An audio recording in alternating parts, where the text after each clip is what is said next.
If the roar of the crowd gives you goosebumps, cashing a slip makes you grin, and above all, you love making your bookie cry, then you're in the right place. The #1 spot for premier betting advice and wild opinions, shared with a fan base like no other.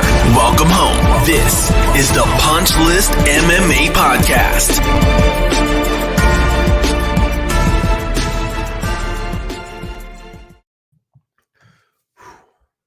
Deep breath. We're back. We're back. We, the pejorative we are back. Myself, producer Jake, the dream team, if you will. We are here. We are back. The hiatus has ended. If you made it this far, you faithful few, congratulations. I appreciate that. That steadfastness. Hopefully your reward will pay off. So here we are. We took roughly 40 days off. There was a brief interlude where I came back to fulfill an obligation to the one and only Patrick over at Addicted to Combat. Came back, did his show. Or no, he came back. We came back. He was on this show. Sorry. After that, man, we were rocking and rolling. That was it. So there's a couple things I want to touch on before we get into MMA, right? Because a lot of MMA has happened in the last 40 days. I won't recap all of it. We'll kind of chop it up as we go into some more palatable pieces. My man Tony helped facilitate this whole no internet for Lent thing. So God bless you, Tony. All right. So we did no internet for 40 days. Now, no internet in the sense that we could do it. I work from home, so I rely on the internet for that. So I sort of modified that no internet as into no recreational internet. So I tried to limit. I mean, we did no social media. I tried to limit any of my BS scrolling, my news sites. Any of that, tried to limit YouTube, just literally anything that would be considered recreational internet that wasn't work related. I tried to nip as much as I possibly could. Probably the most unplugged I've been in I don't know, man. It's a hard stretch. I mean, at least a decade, probably a decade.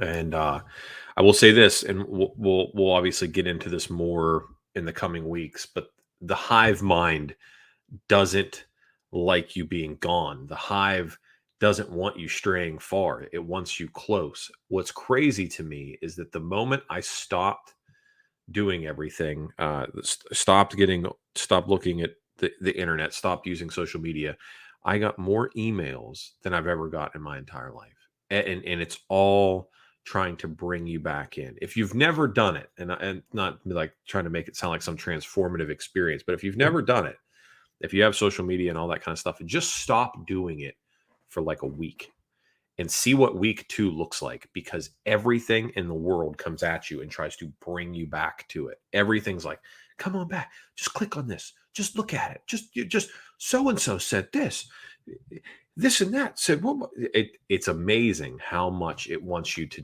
it needs that, right? It's almost like, so it wouldn't be this show if we didn't talk about a book at any one point in time, which I got a whole bunch of new books. We'll have to go over them. But anyway, those of you that are readers, and there's a few of you out there, I'll make this brief.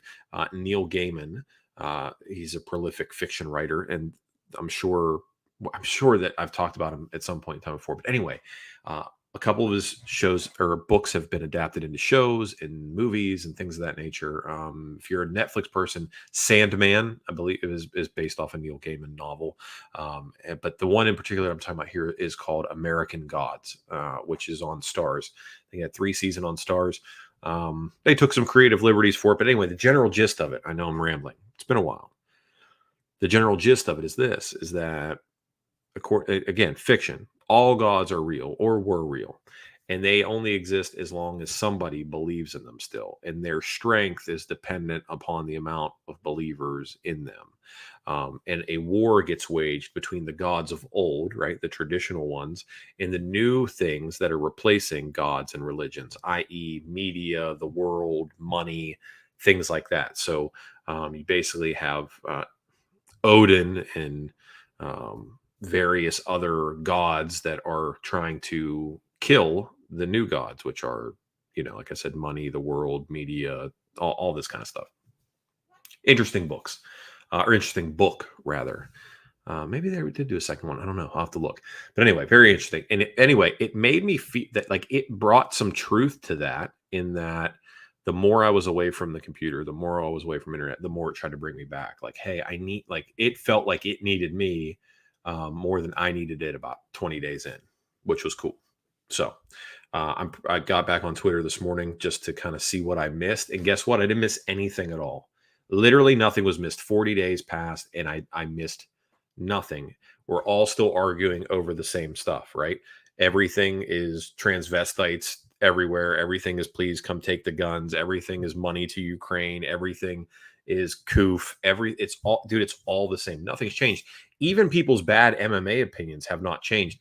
That weird guy that just showed up that doesn't blink, that now just talks into the microphone and reads stats off Tapology, he's still around. That other guy that gives lukewarm, like oatmeal takes, that just, we're going to see on Saturday night when two gentlemen stepped into the cage to take, their chances in the riskiest game on earth. That guy's still around. There's just a bunch of people, and all the staples are still here. Nobody disappeared either. But everybody's still upset. Everybody, again, for a fan base that enjoys watching grown men and women punch each other in the face, and the closest we can get to gladiatorial combat, this has got to be the most soft fan base. Everybody's so upset. Izzy pretended to shoot arrows at Alex, and I made fun of Alex's kid. So what? He's a grown man. That little kid talked trash. I'm telling you right now, as a person that has coached kids, as a person with kids, if you trash talk me, right? Like me and my son, dude, if we play Smash Bros, if we're on the Nintendo and I beat him at Smash Bros, I'm trash talking you. It's just, that's the way that it is. You know what? The world doesn't care if your feelings are hurt. We don't have to. I don't have to dad talk you guys at this point, and gals. There's no point in talking to you like your dad. The world doesn't care about your feelings. Life lessons, parenting lessons with Dale. I tell my kids all the time: eliminate the word fair from your vocabulary. The world doesn't do fair. Nobody does fair. It's a concept to try to make the playing field even amongst everybody, and that's not the case. It's not the way that's not the way anything works. It's not the way it was designed to work. From the creation of the earth, it was never even. It even in level is a lie. It's a lie. There is no median. There's up and down, and everything you can kind of step in between. That's it, man. Find your spot. Quit bitching about what's fair. Equity, space, fairness, right? I take up too much room. You're a man. You take up too much room, right? Jake, your mustache takes up too much room. I need space. We need a space where there's other people. Get the fuck, dude, get out of here with that. Yes. And Rube says, I miss the tranny wars. Yeah, dude. I mean, here's a shock. And then we'll talk about MMA. Here's a shock. People with mental illness are doing things that mentally ill people would do. Unbelievable. That's unbelievable. You mean to tell me that a chick that thought she was a dude, that might have been a chick that was into chicks but was dressed like a dude, somebody that crazy may have thought, yep, I should go shoot something. Of course, look how crazy you are. You're crazy. You're insane. I'm not going to sugarcoat and pretend these people are normal. They're not. And I don't know whether it's mental illness or demonic possession or something in between. Maybe there's some sort of unholy union going on between the two, but why are we going to pretend otherwise? If you got pronouns, stay away from me. Okay. That thus ended every chance I ever had to be on ESPN. So we're done. That's okay. We're done. Izzy knocked out for my Brazilian friends, Alex Pereira, because Brazilians have to say everything crazy, which don't cancel me. Don't cancel me because I said something about Brazilians. I know, well, just to bring it all circle, because there's a million threads floating around out here, right? So I said something negative about a Brazilian, but you guys get really upset about Tony Kelly because Tony Kelly called Vivian Arajal a dirty Brazilian whenever Tony Kelly was cornering Andrea Lee. You guys got very upset about that. And then when Adrian Yanez knocked him out, you thought like it was just somehow this big giant victory for all of mankind. Meanwhile, literally Chael Sonnen and your Conor McGregor have said things a million times worse, and nobody's out there going, "Oh, it's a racist Nazi." Nobody's saying that then. Nobody's saying that now. You guys aren't balking off like a bunch of chickens then. But here we go. Anyway, Alex, my boy Alex, got knocked out by Izzy. Izzy played possum, and he played possum very well. Who knew a guy that dresses like a flamingo could play possum? He did a very good job. He knocked him out. He starched him. That was a bad knockout. Really bad knockout. Can't say we didn't see it coming to an extent. Had a couple text threads going on throughout the fact. Have still been posting plays to betmma.tips, by the way. Didn't leave you guys completely high and dry. Did post some plays there. Anyway, did pretty decent.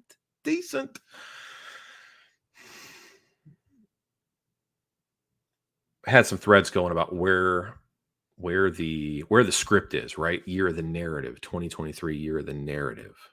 All these things have been happening. It's like a movie being written, right? We can see it coming now. I'm hoping that you can see it coming. We've talked about it enough. We've got the mindset going into this year. You should be able to see some of these things coming. So the script was out there. There was 3 variants of the script that we thought were going to happen for last week's main event. Izzy wins, and then we run a trilogy. Izzy wins. Alex rides off to light heavyweight to try to avenge Glover Teixeira. Or Alex wins and then goes for double champ status. Okay, so looking at those 3 possible outcomes, what the script could have been, the one we can eliminate right away is Alex winning and going for double champ because he's not a superstar. He's not a superstar, right? Then we go, okay, so then we have the last 2. So then we've got Izzy and then we've got Alex winning, right? But what do we know is that Izzy's the closest thing to a superstar that the UFC has right now. He's got an entire demographic of the world locked up, him and Alexander Volkanovski. And you say to yourself, we can do that, or we can do a Brazilian champ who barely speaks English, but he's very scary, but he doesn't speak any English whatsoever. Is that what we're going to go with? Or are we going to try to resurrect a superstar? And then we decide to resurrect a superstar. That's what we go with. So, you got a 50-50 shot. I mean, obviously it's a fight, so it's always a 50-50 shot. But when you're trying to look at what sells more, the script sells more. The script sells more. Now, if they do fight a third time, Izzy's trying to say they're not, but Izzy with the trilogy, International Fight Week, or that first big card that they do, like when the school year starts right before football season kicks off, they always have that mega card. You run the trilogy there and it sells 1 million tickets, and you can do it someplace like Sydney, and it can just, you want to replicate Holly Holm versus Ronda Rousey. You give me Volkanovski versus Yair Rodriguez and the trilogy between Izzy and Alex Pereira, and you give it to me in Sydney, and you watch Australia get so heavy that half of the island dips into the ocean with how many people go to that fight. That's the script, man. That's the script. Okay. Let's break down some fights. It's been a minute, but we still know how to do this, believe it or not. It is a thing. We've got 14 fights slated for action this coming Saturday. UFC Kansas City, if I'm not mistaken. Are they in Kansas City? I believe they're in Kansas City. Weird thing, there's a Kansas City, Kansas, and a Kansas City, Missouri. So if you're going, make sure you head to the right state. First fight of the main card, Pedro Munoz taking on Chris Gutierrez. Gutierrez 19-3-2. Munoz at 19-7. Okay. all the momentum's on Gutierrez's side, right? Pedro has no momentum right now. And then the last time we saw him, he was getting his eye poked and he didn't want to fight no more. Very tough when you get. Um, I actually don't think that was the last time we saw him. This is when people were like, Dale took notes. I just try to recall it all off the top of my dome, and I'm smarter than all you, so that's what makes it better. I'm just kidding. That's not true. Well, most people, we'll see. Dominic Cruz lost to Dominic Cruz, lost to Jose Aldo. It's been a while since we had the finger poke. No, it was the Sean O'Malley fight. Yeah, I was right. Come on. Sean O'Malley was the finger pokey, and then he didn't want to fight no more. I was right. Quit making me think I don't know what I'm talking about. All right. All the momentum's in Gutierrez's side, right? I think that what gives him the advantage here is a full size cage, so we're not in the apex, and that lateral movement. That's why that's important. So Gutierrez obviously loves those kicks, but he loves to circle to the outside when he's doing it, and then he'll stop, he'll freeze you, and then he fires, right? So circle, stop, feint, freeze, and then fire. Pedro obviously is the godfather of the calf kick. I don't care what anybody says, that dude was doing it before anybody else. Pedro Munoz was. We'll see what happens. That's how you shut that down, right? That's how you shut that down. In doing so, though, you have a Pedro Munoz who's been hit statistically more than anybody else in the bantamweight division's history. And if I'm not mistaken, might be in UFC history. That dude gets punched a lot. Gutierrez power in the legs, not a ton of power in the hands, although he does have some. I stand by the fact that Munoz is a dog play here based on quality of competition from what we've seen from Gutierrez. Now, Gutierrez, this is definitely El Guapo. This is definitely his stiffest test to date. A big step up in competition, right? Like you went really big step up here. So Andre Ewell win, Felipe Corrales win, Denai Baderjal win, and then Frankie Edgar. But this Frankie's retirement fight, all that kind of crap. You know, that's not the win. That's not the Frankie Edgar win that you want it to be, right? That your mind tells you it is. The flip side of that, you got a guy like Pedro Munoz who has been hovering the stratosphere of elite top five-edness in that division for a very long time. Losses in 3 out of his last 4, one of which was to Frankie Edgar, but it was a split decision that I had scored for Pedro. So for me, in my mind, that's a win. Loss to the champ Aljo, Jose, and Dominic Cruz. What's this tell you? He's only losing to champions, right? You can get rid of the John Dodson loss. Outside of that, the only people that he's losing to, and you can throw Frankie Edgar in here, are champions. Is Chris Gutierrez a potential champion? I think not. As such, I do not look for my man Pedro Munoz to drop 3 in a row here. I think he rights the ship and just goes ahead and sends Gutierrez to that fringe 12 to 15 bantamweight where he should be and live out the rest of his days in his UFC career. So, Pedro, bust him down. Plus 177, make it happen. All right. Next fight on the main card. There's a lot of dogs barking outside. I'm sure you guys can hear that, which would lead me to believe there might be a raccoon out there on my fence.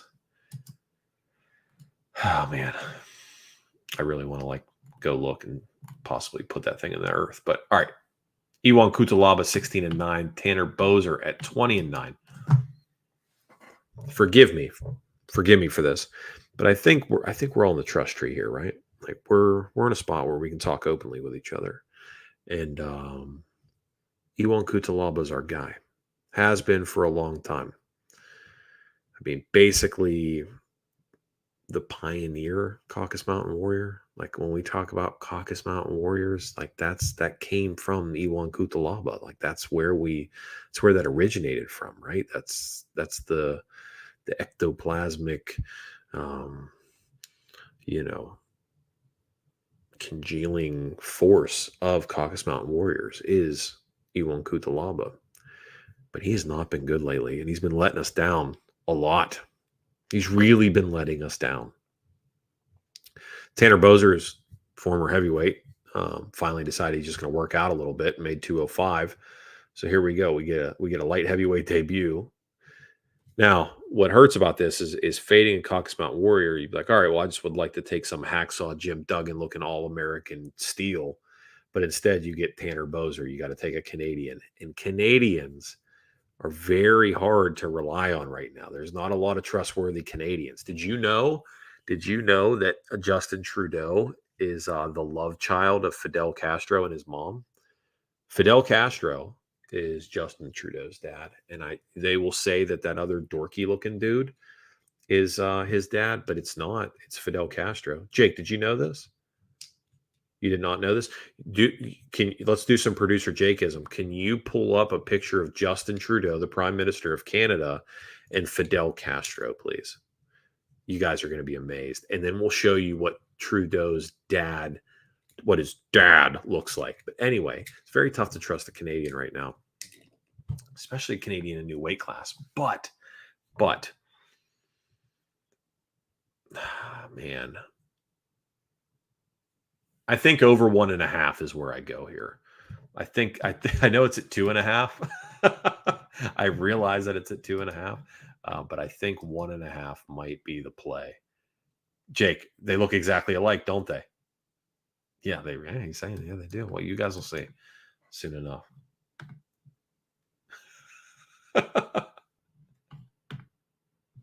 We'll see. All right, let me see what that 1.5 line is. Let's see here. Where are these dudes at? I don't have a 1.5 yet. Over 2.5, so plus 163. Oh yeah, dude, look, they look identical. 100%. 100%.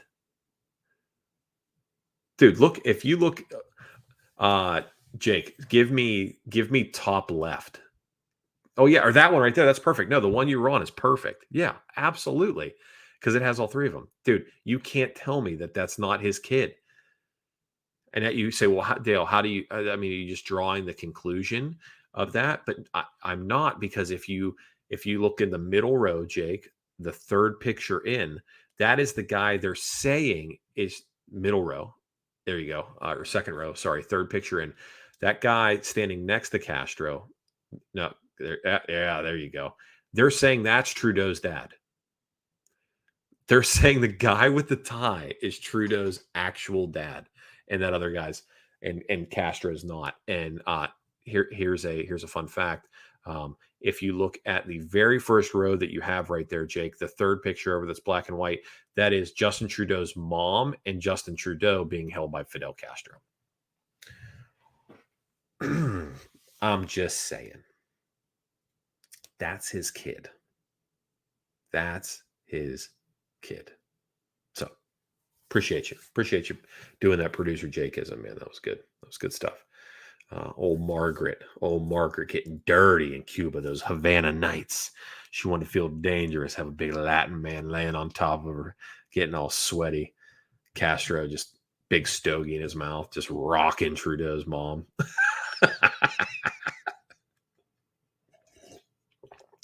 Greasy ass Cuban beard hair falling all over, and she's like, oh.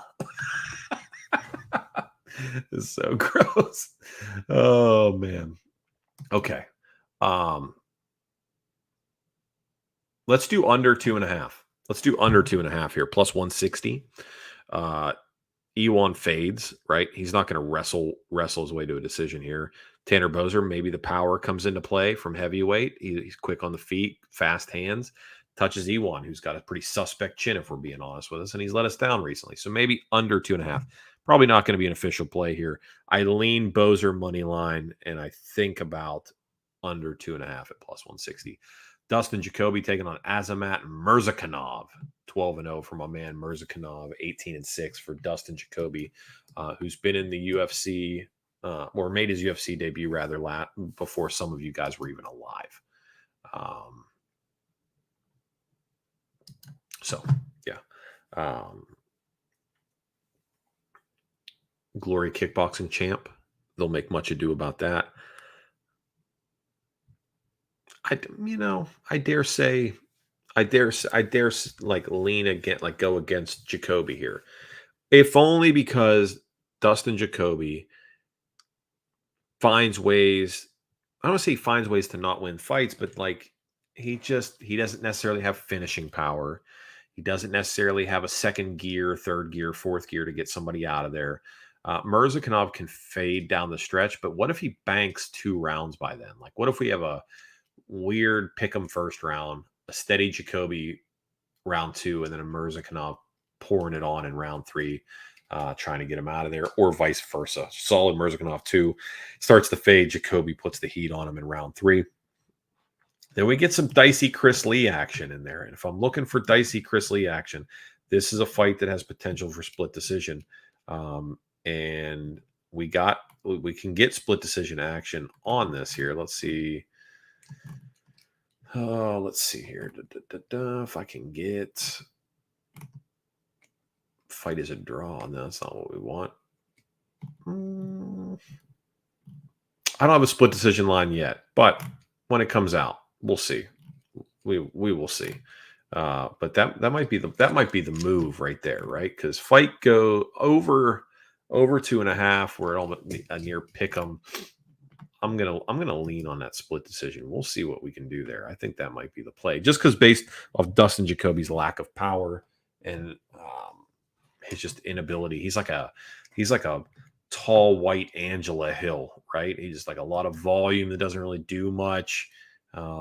Just shifty enough to make the judges unsure of how they're scoring the round.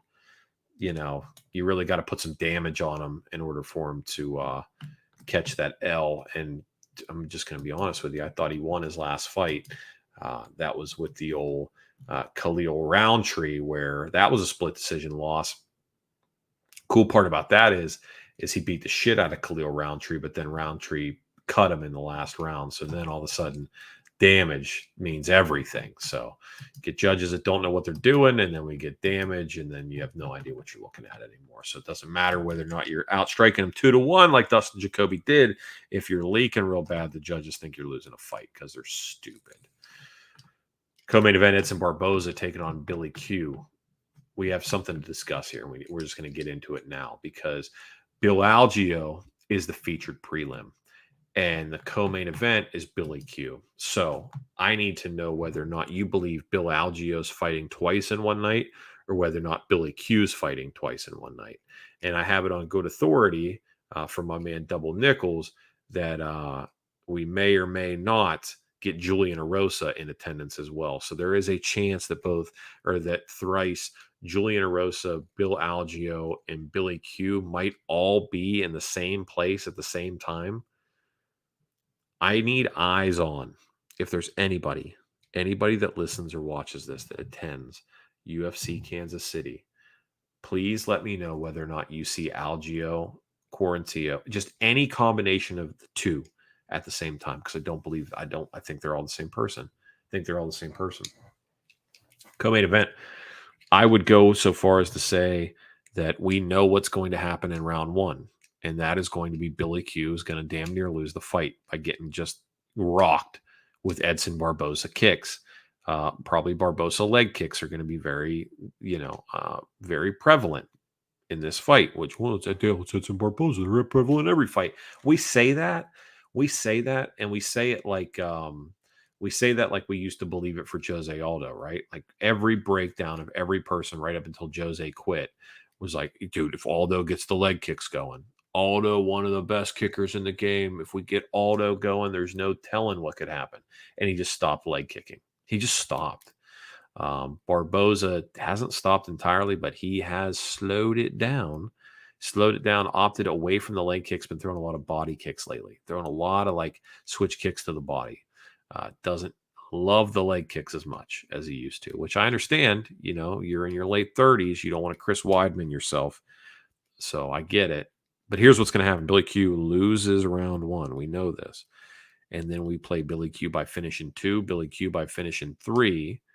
And then we play Barboza by decision.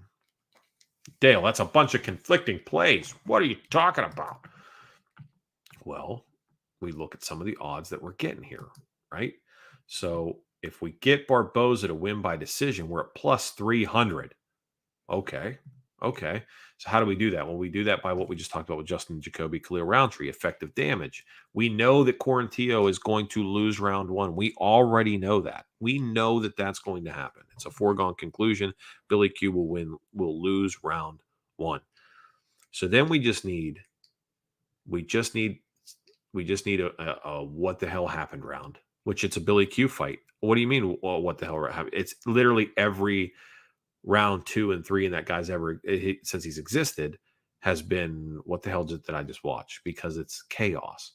So we just need one where Barboza steals one. We just need him to steal another round. We know he's going to get one in the book. So Barboza by decision is at plus 300. Okay, we just earmark that. Billy Q wins in round 2 because he might be able to put the pace on Barboza. If Billy Q is going to win this fight, it's going to happen via finish. And it's not going to happen in one, because why? He's going to lose round 1. You guys got this. All right, we're walking down this path together. Billy Q in round 2 plus 575. And then Billy Q in round 3 plus 725. We have 3 components here that can make us a bunch of money if we want to, right? Or you can go small and just get lots of ROI. That leaves us with 2 bad outcomes: Billy Q by decision and Barboza by finish.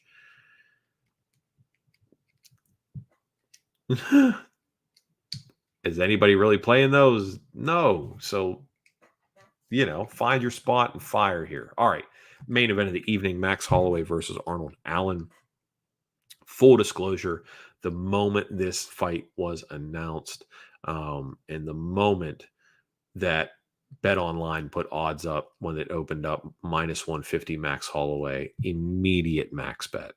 Immediate max bet. I won't bury the lead here. I'm all over Max Holloway. This is much like the Drew Dober versus Bobby Green play from earlier. This is, I will not track a higher bet than what I have currently got wagered on Max Holloway, and I am thinking about doubling down on it because I still cannot fathom why this line has not been blown to smithereens. All the big show experience, all the volume, all the cardio, all the chin, all the proven track record. Every single thing says this walks and talks like a duck. I don't understand why this line has not blown into the stratosphere already. This makes no sense to me. And maybe I will be proven wrong on Saturday night. Maybe I am the one who's daft here. Maybe I am the one that doesn't realize that Max's chin is fading and that eventually all in Arnold Allen is going to be the truth or whatever. That's not his name. It's not All In, is it? No. It's, what's his thing? It's Brendan All In Allen. What's Arnold Allen's things? Almighty Arnold Allen. Maybe I'll be wrong. I just don't see it. This seems like a this seems like the Dontel Mays play. This seems like the Holly Holm versus Yana Kunitskaya play. Like Holly Holm versus I will say this. I came back today, got on Twitter, and there was a legion of messages from you fine people. And I got some emails throughout the time away. I appreciate that. I'm sure some of you are still trying to send me stuff on Instagram. I will never get on Instagram again. So please make the switch over, right? Chat at punchlessmma.com. Shoot me an email, or Twitter at punchlessmma. I'm disappointed that I didn't come back to at least one person saying, hey, I just paid off my house on Holly Holm. Like, Holly Holm versus Yana Kunitskaya was a layup. That was that was a layup. Like, those of you who don't play basketball, that's the very easy shot. Whenever you just kind of jump up and you just put it off the backboard, that, like, while you're running, that's the layup. Like that was free money. Plus or minus 200 on Holly Holm against Yana Kunitskaya, coming off of having a baby. Have I taught you nothing? Have I taught you nothing? There's a reason why Amanda Nunes had Nina rifle out those little crotch goblins, because she wanted to keep her power. You can't. You can't do it. Holly Holm was free money minus 200. I didn't come back to one person saying, Dale, free money on Holly Holm. Not one single person. I hope it's just because you're now enjoying your Bezos lifestyle and that you're no longer like, I got to watch some dude sitting in his office with kids' toys in the background talking about betting MMA. I learned enough. I executed. I got out. Right. I'm hoping that's the case. It's Max Holloway by 1 million here. Arnold Allen's not going to win a decision against Max Holloway. Here's your YouTube podcaster clip of the week, right? This is what you're going to hear every one of these low effort goons dribble out of their lips this week. Are you ready? Max Holloway can beat everybody not named Alexander Volkanovski. That's going to be it, or a variation of that. It'll be he's beaten every opponent he's ever faced that wasn't named Alexander Volkanovski. Like that's what we're getting. That's what you're going to get all week long. So, when you hear that, you type in the comment section like, Dale said you were going to say that shit. You suck. Listen to Punchless MMA. No, don't do that. I mean, if you want to, you can, but I wouldn't do that. I wouldn't encourage you to go to another person's content and say negative things about them and disparage them and then promote me at the same time. I would never tell you to do that. That's ridiculous.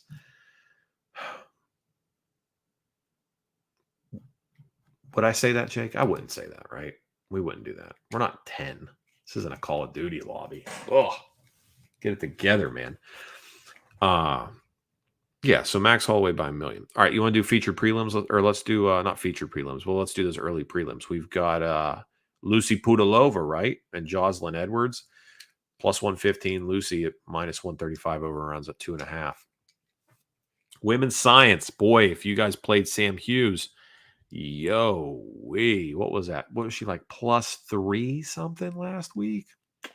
Women's science. I'm gonna be honest. I'm gonna be honest here. I was on inside the distance there because I thought if Amarim can't get her out of there, right? Like all these like a world champion jiu-jitsu player. First of all, your woman jiu-jitsu player, slow down, like a JV basketball player. Easy. Anyway, if not that, if she couldn't choke her out, right, then we'd have her just completely dog tired and Sam Hughes going full Sampage, right? Going full Sampage.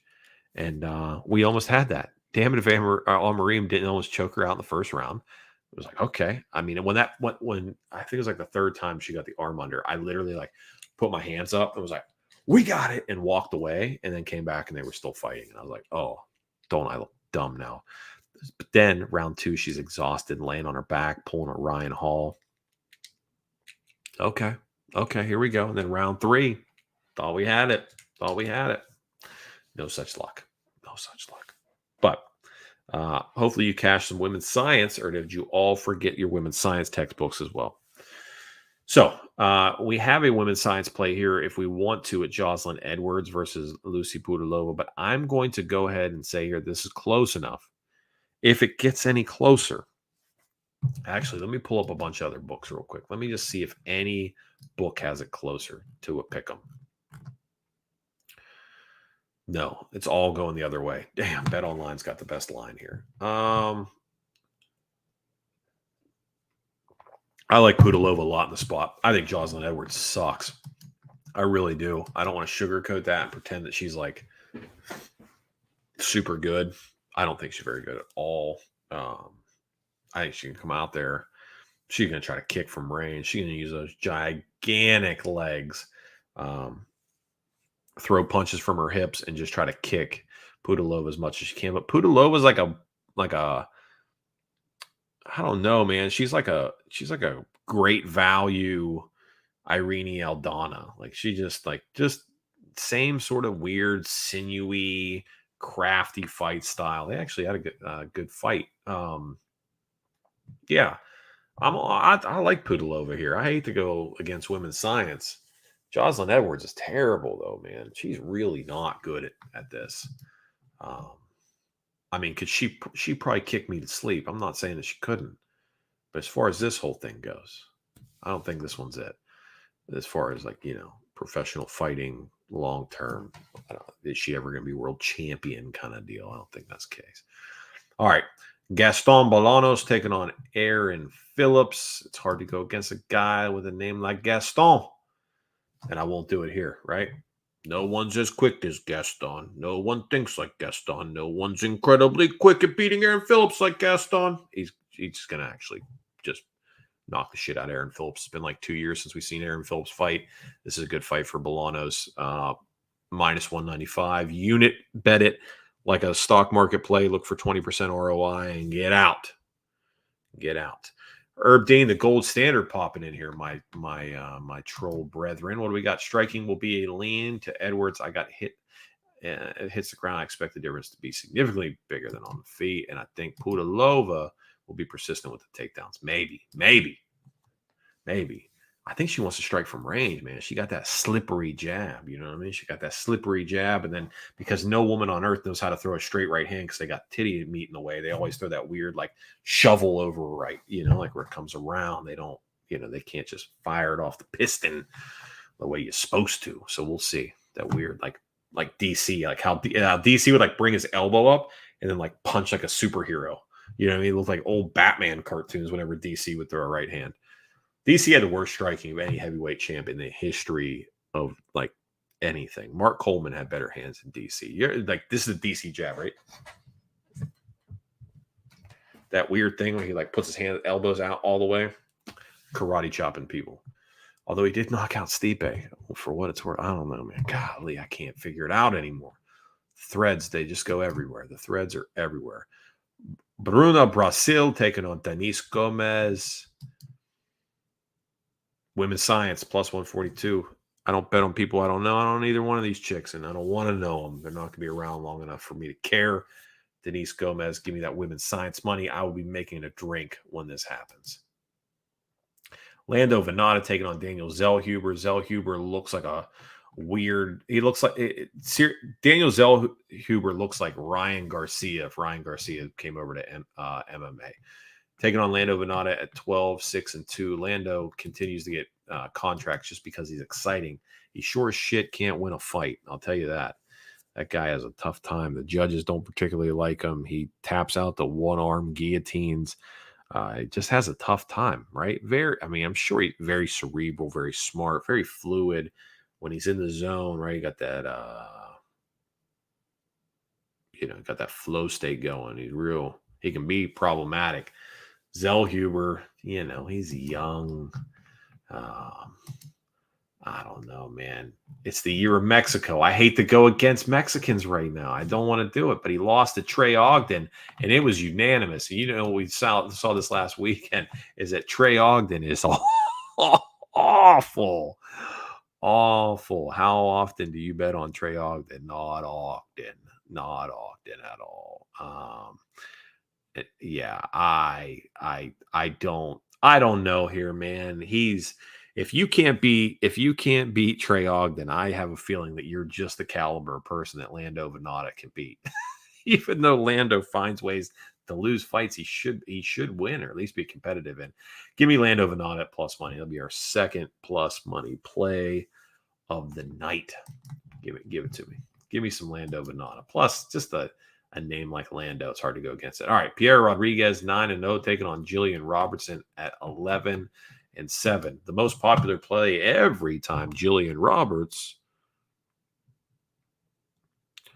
fights is Jillian Robertson by submission. Robertson by submission, right? Like you're going to see a bunch of folks when that hits, they're going to be like, oh, I posted it, got it, counts, it's official. Give me some plus 2.75 units on the night. Robertson inside the distance. That's out there.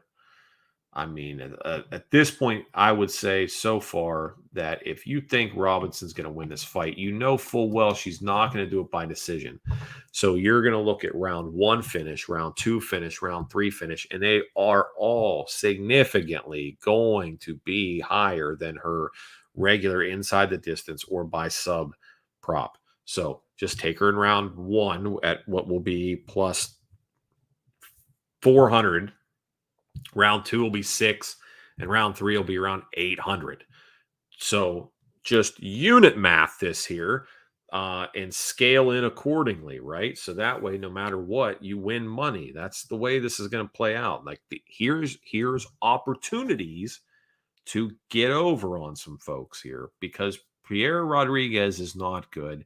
Jillian Robertson is competent enough as a woman jiu-jitsu practitioner to get a takedown, at least one, and probably round 1 and maybe some of round 2 is when she's going to be most dangerous here before, the lotion and shit makes them too slippery. So,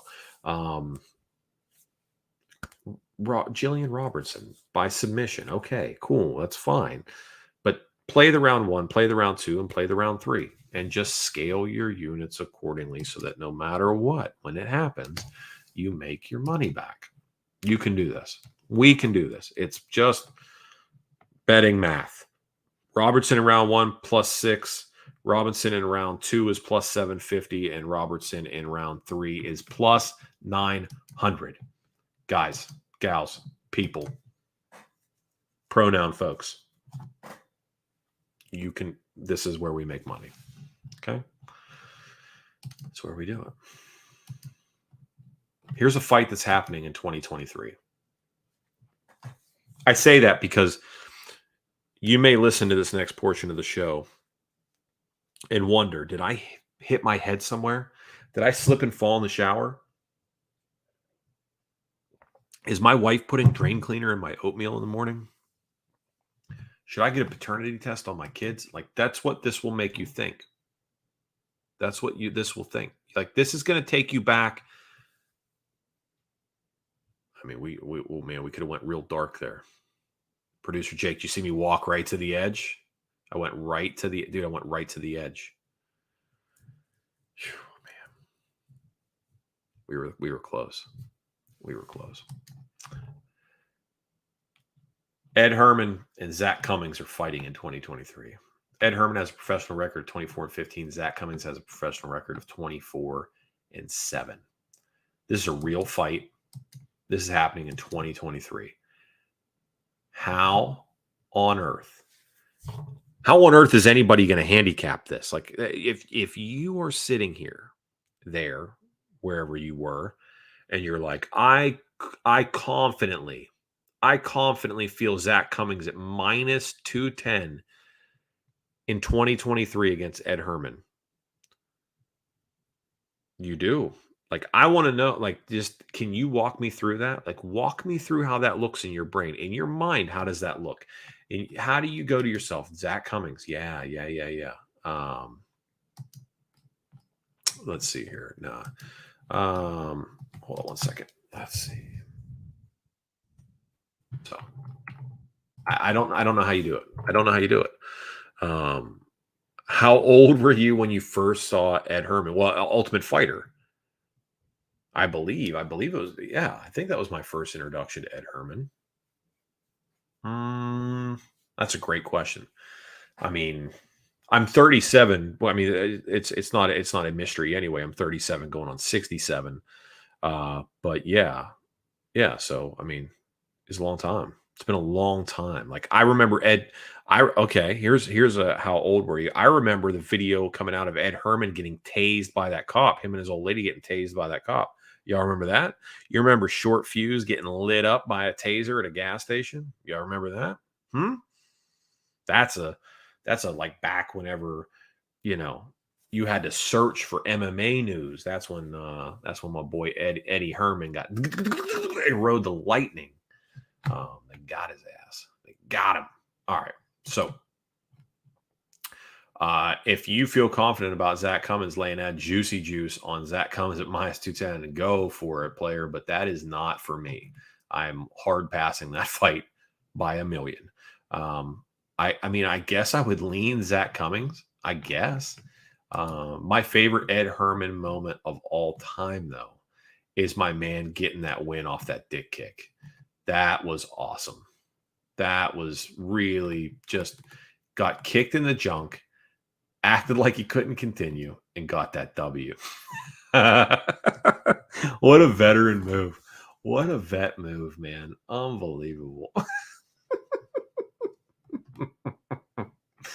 Ed Herman. What's up, dude? Try to get Ed Herman on the show, right? You think Ed Herman would big time me? You think that would be a thing? But bro, I don't do podcasts. All right, cool. I got an email while we were gone, Jake. I got an email from Sam Alvey's manager saying that Sam likes the show and would want to come on. I'm going to go ahead and call bullshit on that right now. Sam Alvey has never listened to this show in his life. In his life. He's this is not, when you think of Smiling Sam Alvey, the guy that walked out to Drops of Jupiter by train, does it seem like Punch List is going to be the show that dude listens to? No. That's not the case at all. That we're not.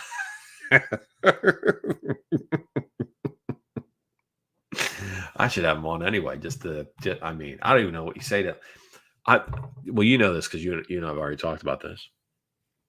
But I'm at a certain point outside of Dober and probably Haley. I'm going to completely phase out bringing fighters on the show. I say this and not from a position of being pompous. I just don't know what to say to people anyway. Like, just talking to you for the sake of talking to you. I mean, what does that do, right? Like, I've had everybody on from John Anik to Henry Cejudo, Josh Emmett, Calvin Cater, obviously Drew, but Drew's like family at this point, right? Drew, Haley. I mean, outside of that, like, dude, we have all these people on. What does that do? Like, what am I going to ask you about? What do you think about your next fight? What do you think about your opponent? What do you think about this, that, yeah? This isn't the platform. Like, a betting show is not the platform to have like the Joe Rogan style conversations with these people. I try to bring it out over a course of period of time, but like this just it never shakes out that way. That kind of stuff comes from long form conversation all at once or over a period of time. And to be honest with you, I don't want to sit down and talk to these people that much. I just don't. I don't want to do it. And if you're a manager and you're like, shoot me an email saying, hey, my guy who just fought in the LFA would love to come on your show and talk this, that, and the other.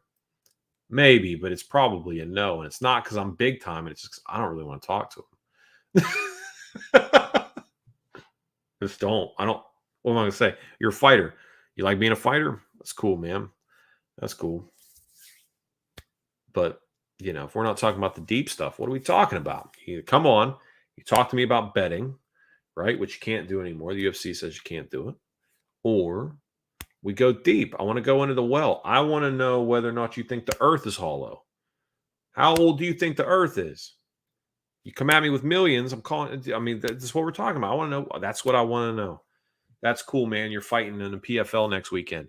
Do you think that there's a satanic ring of pedophiles that run the country? Is that what you think? I want to know whether or not you think 5G is making frogs gay. That's what I want to know. But you can't just lean into that. You can't just start the show. I mean, you can start the show out like that, but it's not going to be a long show. Dude, here's a real fact, producer Jake. Here's a real fact. I'm going to share it with the people here. I learned this weekend. Did you know that lightning storms help your grass grow? Helps your grass grow faster. So, if you are in a storm and there's lightning, the nitrogen in the lightning, basically when it atomizes, that attaches to the oxygen molecules in the raindrops, and the rain brings nitrogen to the soil, and nitrogen helps grass grow. So places that experience high thunderstorm and lightning storms, it will help your grass grow. It grows faster. Fact, science. It's a real thing. I just learned that. It's crazy, man. It's so crazy. All right, UFOs aren't real. What do we got, Jake? What's next? What is the next fight, buddy? Brandon Royval taking on Matus Nicolau. Nicolau at 19-2. Brandon Royval at 14-6. Nicolau minus 200. Royval plus money. I mean, it's plus money. Royval. I mean, that's going to be a popular. That's going to be a popular dog play. I caution this though, right? Just something I've been saying. Brandon Royval never fights the way you think he fights in your head, right? Like you picture Brandon Royval and you say to yourself, he's like a little Mexican Corey Sandhagen. He comes out there and he's all crazy and squirrely and creative and tries to do all this stuff, and he just finishes people with these highlights. This, like that. It's not true. It's not true. He does not fight like that. He gets hurt a lot. He gets hurt every fight physically, and then he also gets rocked a lot. Like he's not who you think he is. And Nicolau is this weird, methodical, doesn't make mistakes. He's A, B, C, D, victory. Like that's how that dude wins fights. I don't necessarily know that I love -2 on him here, but I am staying away from Royval. I mean, I guess I could lean him just based off of the money, like the plus 170, plus 180, all this stuff. I mean, you could lean him, but I don't know. I don't know why you would. I mean, other than just you like him, you believe in team elevation or wherever he's at and all that stuff. I mean, sure, go for it. But he never fights the way you think he's going to fight. Never fights the way you think he's going to fight. Every time you convince yourself, you're like, this is the Royval that I think about in my head when I picture this dude, and that's not it. All right, TJ Brown taking on Bill Algeo. You already know. I mean, listen, there is no. We don't have to talk about these things, right? What do the gangsters say? You don't have to say what's already understood, right? Oh man, that's profound, right? What's understood doesn't need to be said. Yeah, sure. In this instance, Bill Algeo and Billy Q are always plays here. Always. It's just that's what we do, right? That's just they're part of the equation around here. So we take Bill Algeo. What is the Algeo line? Is he like -200, Jake? Because we got the TJ Brown line. We don't have the Algeo.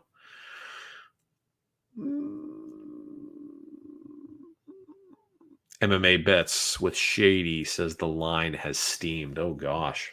Is it unplayable? 50 cents on the dollar though, man. On Algeo. What, TJ Brown wins round 1 with wrestling, right? I understand. Yeah, he says TJ's a dog. I get that. -200 for Bill.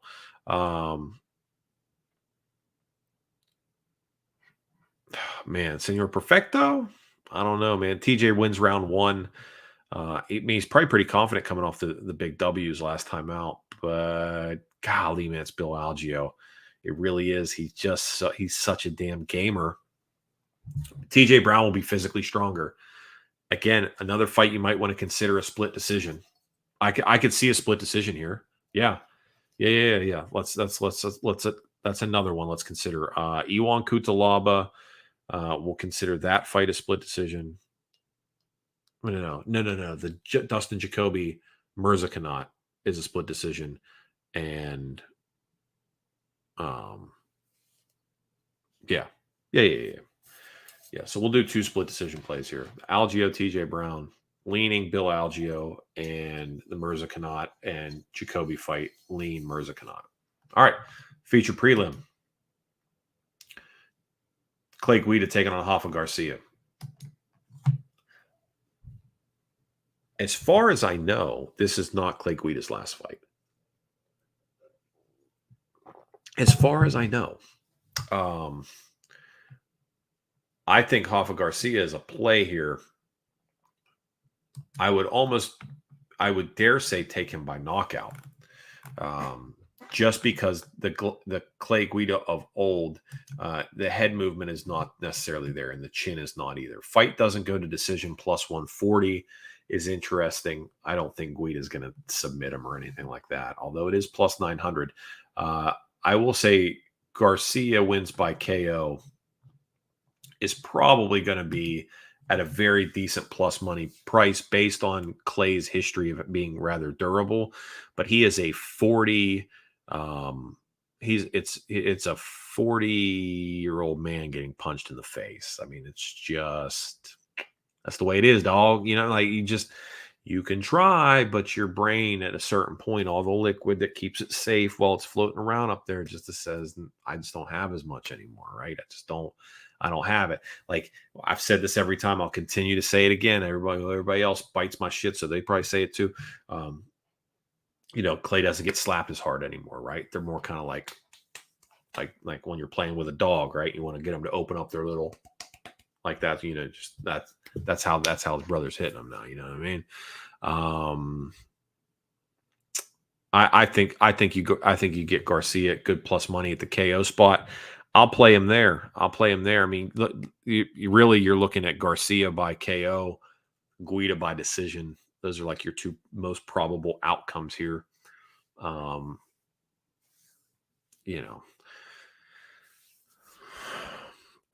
I just really want to play Garcia by KO. I don't think Clay's done. I think we try to get him to one more fight. But man, it's not the apex though. I really wish I knew whether or not Clay Guida was going to retire. I feel like I heard him say not too long ago that he's got a couple more left in him, couple more. So maybe like one or two more after this. For that, I mean, Garcia minus 260, I won't do it money line, but I will take him by KO, whatever that comes in at. Shooting for plus 3. Plus 3 would make my day. That's a fire spot. All right. Money line rundown. These are all leans, not necessarily official plays. If you want official plays, follow me betmma.tips. If you want to, I just do it for third party. What do they call that? Accountability. There you go. All right. Pudilova, Bolanos, Gomez, Venata, Robertson, Cummings, Nicolau, Algio, Garcia, Munoz, Bozer,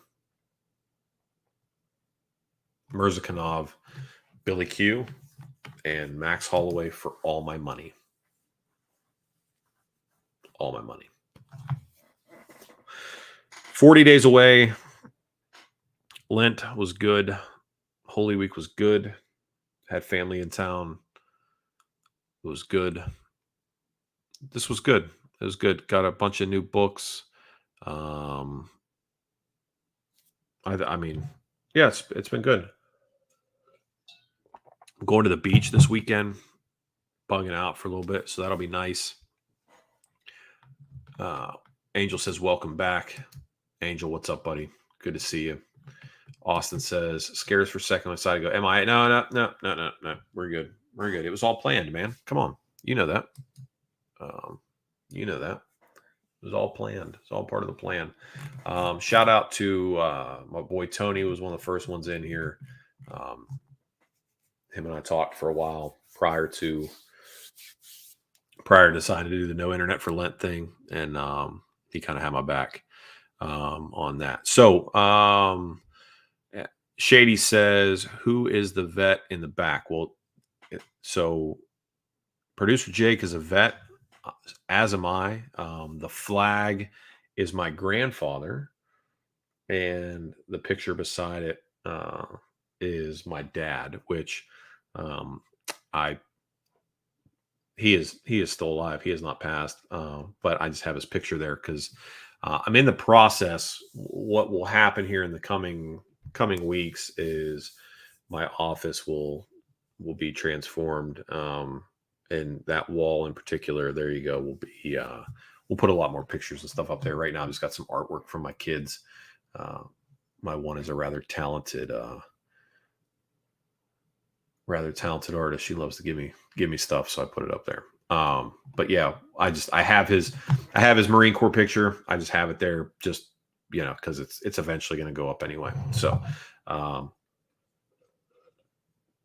Although it does look like that's the flag and the person whose flag it was, but it's not. I realize that looks different. You're very welcome. All right. So let's go ahead and put a bow on this thing. I appreciate everybody that came in, stopped by for a split second. If you don't mind subscribing, liking, sharing, all that kind of stuff, that helps out. I'm just going to go ahead and be forthright with you. Social media will taper down a little bit. I really enjoyed the dopamine realignment in my brain from not being online as much. So I think I'm going to try to keep as much of it as I can. Show's not stopping. Everything keeps going onward and upward. But those of you that are accustomed to very quick responses to me with like the tags and the DMs and stuff like that, you're going to notice a little bit more of a lag time there. So anyway, thanks everybody. I hope you were good for those 40 days, and we got some money to make this weekend, man. Max Holloway, max bet. Be good to each other. God bless you. We'll see you.